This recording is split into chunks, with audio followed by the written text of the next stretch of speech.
Namaskar, my dear students and faculty members who are watching this video of Government Bangalore College Didwana. Myself, Dr. A.K. Gautam, Department of Zoology. आज का विषय मेरे पूर्व के व्याख्यानों के क्रम में प्लेसेंटेशन के ऊपर है।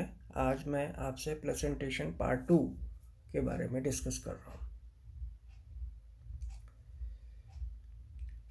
अपरा या प्लेसेंटा का क्लासिफिकेशन अब मैं आपसे शेयर कर रहा हूँ।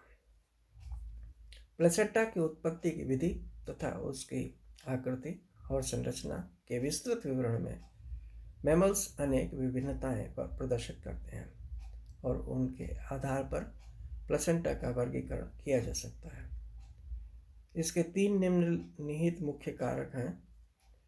पहला, सम्मिलित भ्रूणबाह्य कलाओं की प्रकृति। भ्रूणीय बाह्य कलाएं मतलब एक्स्ट्रा एम्ब्रियोनिक मेम्ब्रेन्स की प्रकृति। दूसरा, अंकुरों का वितरण। और तीसरा, प्लेसेंटा की आकृति तथा भ्रूणीय और मात्र ऊतकों के मध्य घनिष्ठता की मात्रा अथवा हिस्टोलॉजी। तो अब हम इस हेडिंग में बात करते हैं सम्मिलित भ्रूण बाह्य कलाओं अथवा उत्पत्ति की विधि के अनुसार यह प्रकार।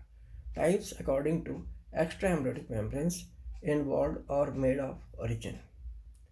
तो निर्माण करने वाले गर्भ कलाओं पर आधारित प्लेसेंटा के 3 प्रकारों की मान्यता प्राप्त है: पोषक कोश, एलेंटोइक और कोरियोनिक। पोषक कोश प्लेसेंटा या योग सैक प्लेसेंटा क्या होता है? मेटाथेरियंस के अंदर या मार्सुपियल्स जैसे कंगारू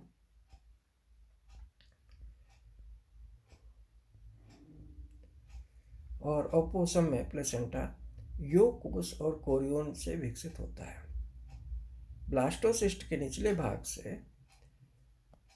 विकसित पीतक कोश आकार में बहुत बड़ा होता है और लगभग संपूर्ण भ्रूण तथा उसके एम्नियोन को घेरता है।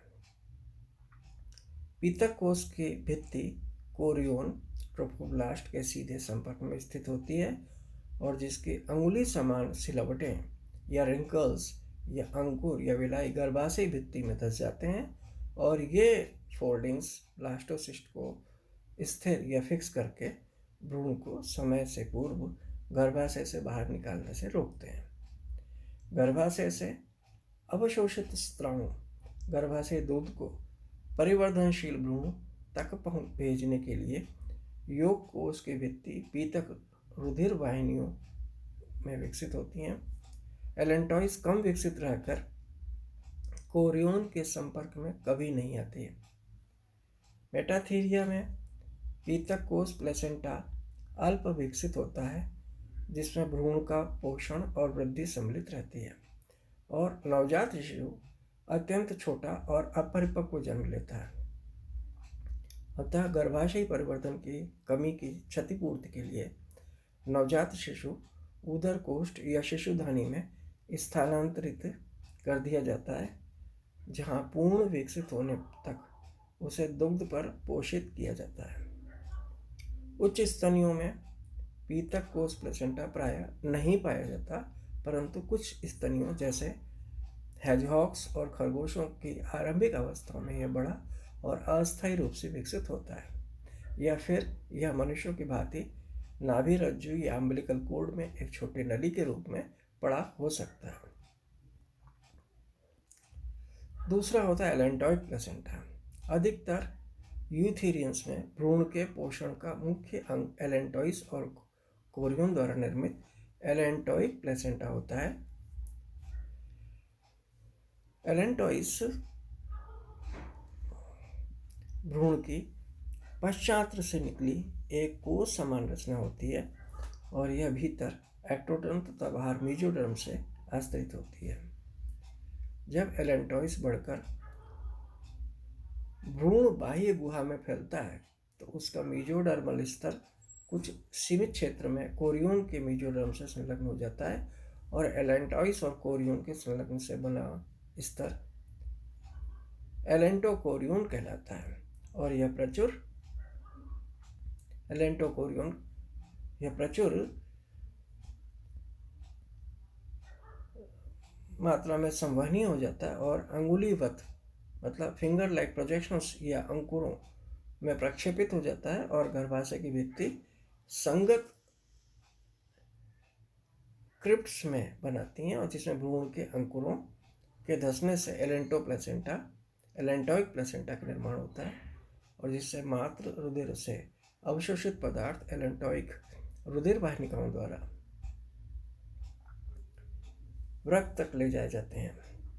यूथीरिया के बाहर एक सरल और आद्य एलेंटोइक प्लेसेंटा पेरीमिलीज में पाया जाता है जो कि एक मेटाथीरियन है, परंतु इसके साथ एक सक्षम पीतक प्लेसेंटा भी होता है।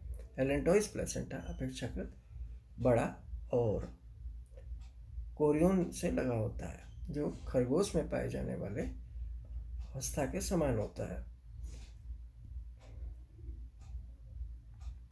इसी तरह से कोरियोनिक प्लेसेंटा भी यह मनुष्य और कपियों में पाया जाता है और इसे कोरियन द्वारा बनता है। एलेंटोकोरियन छोटा रहकर देहव्रंत व नाभि रज्जु में पड़ा रहता है और कोरियन तक नहीं पहुंच पाता है, लेकिन इसकी मीजोडर्म और रुधिर वाहिनियां कोरियन तक फैल जाती हैं और जिसके अंकुर संगत गर्भाशय गर्तों में प्रवेश करके कोरियोनिक प्लेसेंटा का निर्माण होता है। देखिए इस डायग्राम के अंदर ये एम्ब्रियो है, ये एक्स्ट्रा एम्ब्रियोनिक मेम्ब्रेन है, ये एमनियोटिक कैविटी है, ये दिस और ये एमनियोन है। तो ये जो विलाई लाइक स्ट्रक्चर है ये कोरियोन है और ये यहाँ पर ये योग सेक बन रहा है, ये एलेंटोइस है, एम्बलिकल कोर्ड है, ये कोरियोनिक विलाई है। इस तरीके से मनुष्य के ये कोरियोनिक प्लेसेंटा इस तरीके से बनता है। दिस इज कोरियोन, ये बाहर की तरफ। तो अब मैं आपको सारे डायग्राम्स को थोड़ा समझाना चाहता हूँ।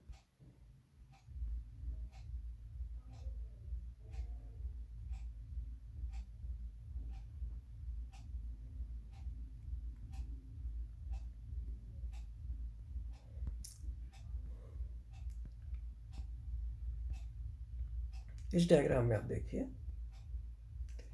ये एम्ब्रियो है, ये एलेंटोइस है, ये योग सेक है। कौन सा? ये जो ये योग सेक है जो मैं पॉइंटर से दिखा रहा हूँ। दिस योग सेक है, ये योग सेक है, ये वाली लाइन योग सेक है।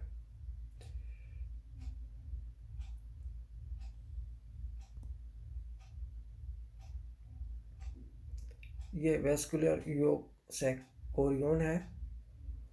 तो यहाँ क्या योग सेक और कोरियोन दोनों के मिलने से बनती है। बाहर की तरफ एक्टोडर्म है और बीच में ये काले रंग की ये मीजोडर्म है, ये मीजोडर्म है दिस।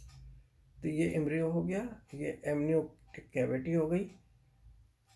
तो इस तरीके से ये एक्स्ट्रा एम्ब्रियोनिक मेम्ब्रेन से मिलके ओपोसम या मार्सुपियस का योग सेक प्लेसेंटा ऐसे बनता। तो ये योग सेक है।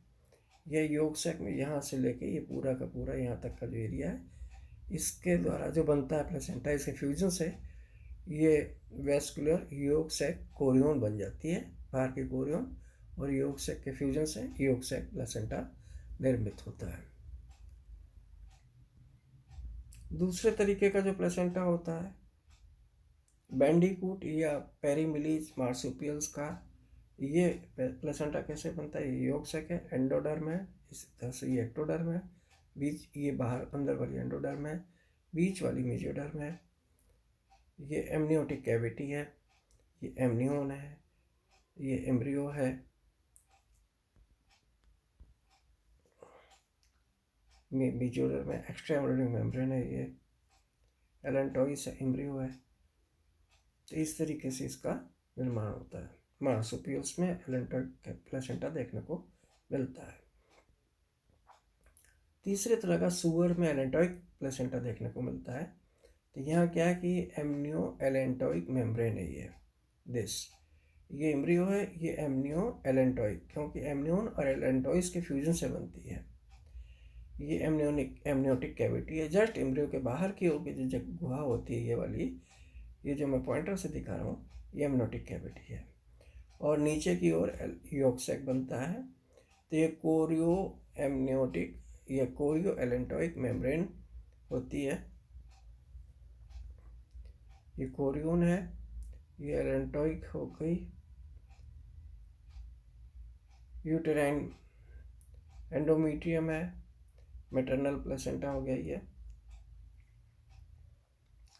एमनियोटिक कैविटी है। इस तरीके से ये सुअर के अंदर ये प्लेसेंटा निर्मित होता है, जो कि एलेंटोइक प्लेसेंटा के नाम से जाना जाता है।